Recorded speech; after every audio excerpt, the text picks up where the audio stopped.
Ana. Voy.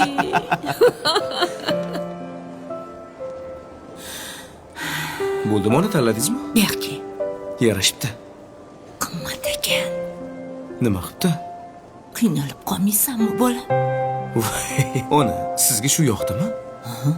Olamiz, bo'ldi. Voy, Hozir pulini to'lab kelaman. voy bolam. Voy bularni narxini qimmatligini. Bolajonim, uyda ovqatlana qolaylik. Shuncha pul ishlatasanmi, a? Voy, ona nima qildi? Xohlagan egiz kelgan narsani ayting. Voy bolajonim, qancha ishlaring bor hali, kontraktingni to'lashing kerak. Onajon, to'g'risini aytib qo'ya qolaman. Sizga surpriz tayyorlab qo'ydim. Ana, Voy,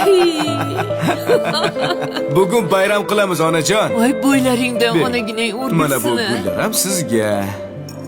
Voy, o'zim o'rgilay. Voy, tinchlikmi nimani munosabati bilan? Endi o'g'liz kontrakt to'lamaydi.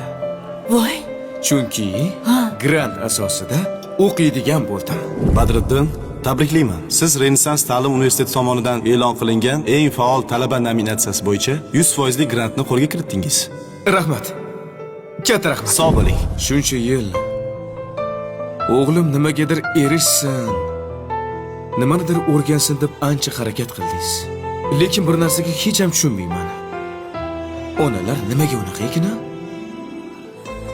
Farzandlariga kelganda yaxshi narsa, yaxshi ovqat, yaxshi o'qishni tanlashadi. Lekin o'zlariga kelganda qimmat ekan, shart emas, kerak emas degan gapni ishlatishadi. Onajonim, endi hech nimani o'ylamasdan maza qilib yashaymiz. Endi mani galim. omadingni bersin.